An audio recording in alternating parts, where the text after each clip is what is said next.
general.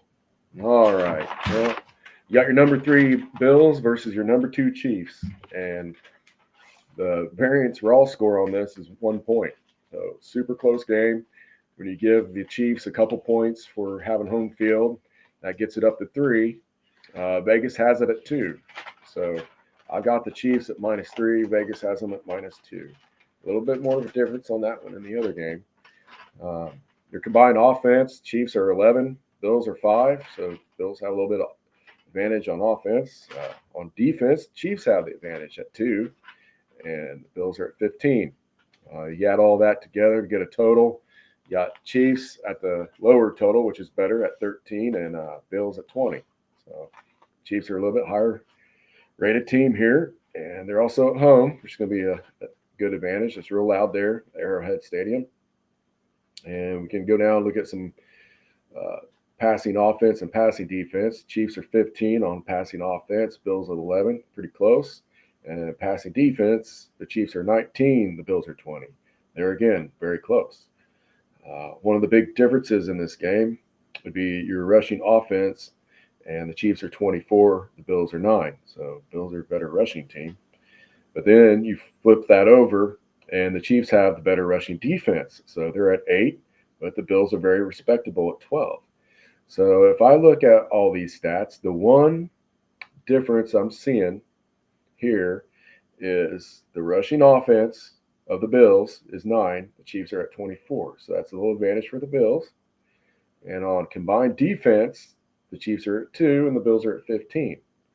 So it looks like it's really strength on strength here. Like the Chiefs have a little bit better defense, and the Bills overall probably have a little bit better offense, man.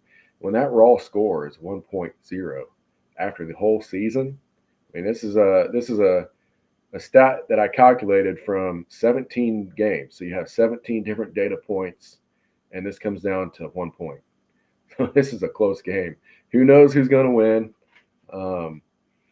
But what I'm going to point out is that, the Bills beat the Chiefs last game, but that game was in Buffalo, and now this game's going to be in Kansas City, and the Chiefs aren't going to be happy that they lost that last game. And if you listen to sound bites from the last game, Patrick Mahomes went up to Josh Allen and he said, "We'll see you in the playoffs." And it happened. That guy is something else, and my money's going to be on the Chiefs here. Definitely give the Bills a chance to win. This might be Josh Allen's year. Needs to be his year, to be honest. This is one of the best teams he's ever had. That offensive line they got is impressive, and I just think it's really close. It's probably going to come down to a turnover. It might come down to a last drive of the game. Whoever has the ball last. Very easily see that happening. But if you're talking money-wise, okay, money-wise, my money is going to be on the Chiefs. Patrick Mahomes has done it before.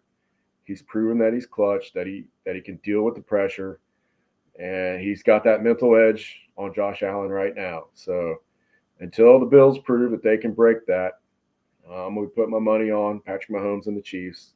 They've won me money in the past, and that's where I'm going to be at. What's your angles on this, JDW? Yeah, I think most of everything you said I can agree with as well. A couple things that I do want to point out in this game, though. I mean, first things first, I just want to say, the Chiefs have been here, like you kind of said. The Chiefs has been here. The Chiefs have been the one to do it. And for the Bills to beat the Chiefs 2 times in one season, yeah, that's pretty tough. Even though it's the playoffs now, regular season then, still, it's very difficult to beat any team twice in one season. The Chiefs, yeah, that's a whole nother ballpark, man. I mean, my thing is with Josh Allen, okay? Josh Allen has been incredible. He's been awesome. Nothing short of great. Like, I feel like he's in the point of his career where he has mastered the game, where, he knows exactly what he's looking at, pre-snap, post-snap. You can't fool him, and he's learning how to control his arm a little bit, better every single year. My thing is, last game we saw versus the Ravens, Allen almost pitched it back to one of his guys. Is he going to, is old Allen going to come out where he's trying to be Superman? He's trying to do everything himself. If that Allen comes out the way this Chiefs defense plays, it could be a long day. We need to see the Josh Allen that spreads the ball around. We need to see the Josh Allen that don't get me wrong, he's great.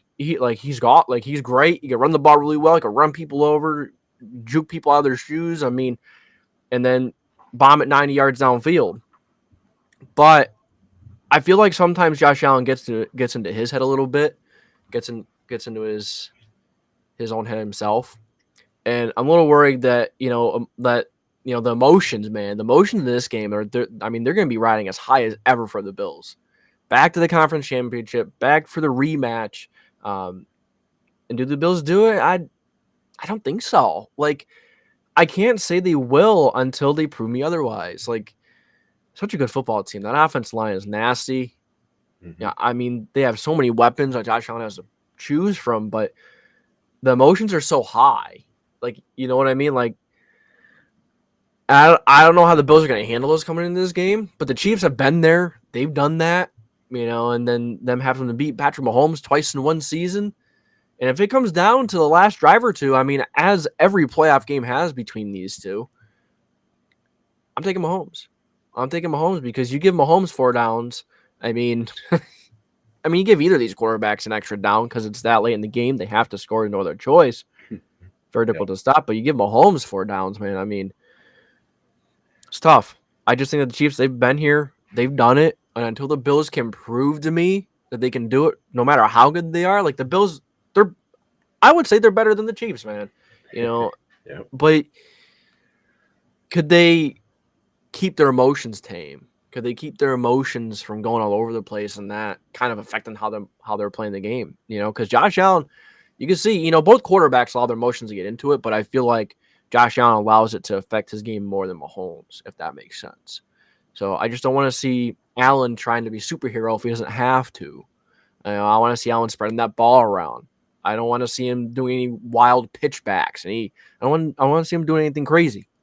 I just want to see him drop back, do what he's been doing all season long, spreading the ball around. That's the Josh Allen that's going to win you the games. Yeah, and Patrick Mahomes is an absolute maniac, right? He feeds off the pressure. He likes that stuff. You can see it. It's plain as day. And I wonder about Josh Allen. If I don't think he's like bad under pressure or anything. He's better than most. It's just the Patrick Mahomes effect is going to put a lot of pressure on Josh Allen to do exactly what you said that he doesn't need to do. And he's going to feel like he has to be Superman to beat Patrick Mahomes. And that might just force him into some turnovers or 1 or 2 bad decisions. And that's all it's going to take. Yep. Especially being on the road, being loud. The differences between these two teams is minimal. There's not a lot of difference. There's not a lot of room. It should be within a field goal. And what is going to be the big difference? It's going to be a turnover or it's going to be the last drive if it's that close in the end. And yeah, I mean, we're just kind of banking on what we've seen in the past, and we know that the past doesn't always predict the future, right? But in sports, that when somebody's battle tested and when they've proven they can deal with the pressure, when they have a mental advantage over somebody, that's just something that's really hard to overcome. I mean, just look at Michael Jordan, man. That's that guy. Like everybody in the league feared him. It was like Mike Tyson walking into the ring. Like there's very few people that give you that feeling like a Mike Tyson, like a Michael Jordan, and Patrick Mahomes gives you that same feeling when he walks on that field. It's like, boy, what's going to happen next? This guy is he's a maniac, and we all love it. And I can't wait to see what happens next. Can Josh Allen conquer the beast? We'll see, man. It's going to be a game. Like you said, this is kind of like the Super Bowl right here. I think it is, honestly. Yeah, I mean, not to overshadow the Eagles and the Commanders of the NFC, but I mean, this is the game that everyone's been waiting for all year long. Unless you're an Eagles or Commanders fan, everyone else has their eyes set on this game. Yeah. And rightfully so. these two put on classics after classics, and it's kind of like a Peyton Manning and Tom Brady situation, right? Yeah. I mean, Tom Brady standing in the way of Peyton Manning every year, and now you got Patrick Mahomes standing in the way of Josh Allen every year. I mean, Yeah. two incredibly talented athletes, two incredibly talented quarterbacks. It's just one just finds a way to take it home every time, Yeah. And I guess that. Do you have anything else from this game until we transition into our Yeah. last part of the video Reminds me here? of the old, yeah, just reminds me of the old Peyton Manning versus Tom Brady days, kind of, just the two best teams in the AFC going at it, two best quarterbacks in the AFC going at it. Yeah. Just excited to see the game, and hopefully we can win some money. For sure, for sure. And with you around, hey, our chances are much better than if you weren't here. Well, we didn't do as great last weekend, but Hey, that can't win them. happens. Can't win them all every weekend. No, no. But you make an educated guess, and you're giving yourself the best shot. Yeah. And But over time, if you bet with good stats and good statistics and all that good stuff, then over time you normally win more than you lose. And you go through ups and downs. You'll have long losing streaks at times, but then again you'll turn around and have long winning streaks as well. So it's got to hang in there and have the faith and believe in the numbers and have a system and stick to it. Like discipline and patience are probably the two biggest things in gambling. You want to choose the battlefield and make them come to you. And the more you bet, sometimes it does not mean the better you're betting. So having good quality bets is a very good strategy as well. Now, some people do like, they'll bet large numbers of bets and be successful doing it that way. But I do more quality bets. I don't have an army of people working to get my statistics and things. Just me. And so I try to do small quality bets. I like to find between 1 and 5 quality bets, and on a weekend or a given day, and have my money on that. And a lot of times it works out, and sometimes it doesn't. But you don't invest too much. That way you don't feel too bad when you lose. So for sure, for sure. All right, man. So that's officially it for yeah, championship weekend predictions. I think.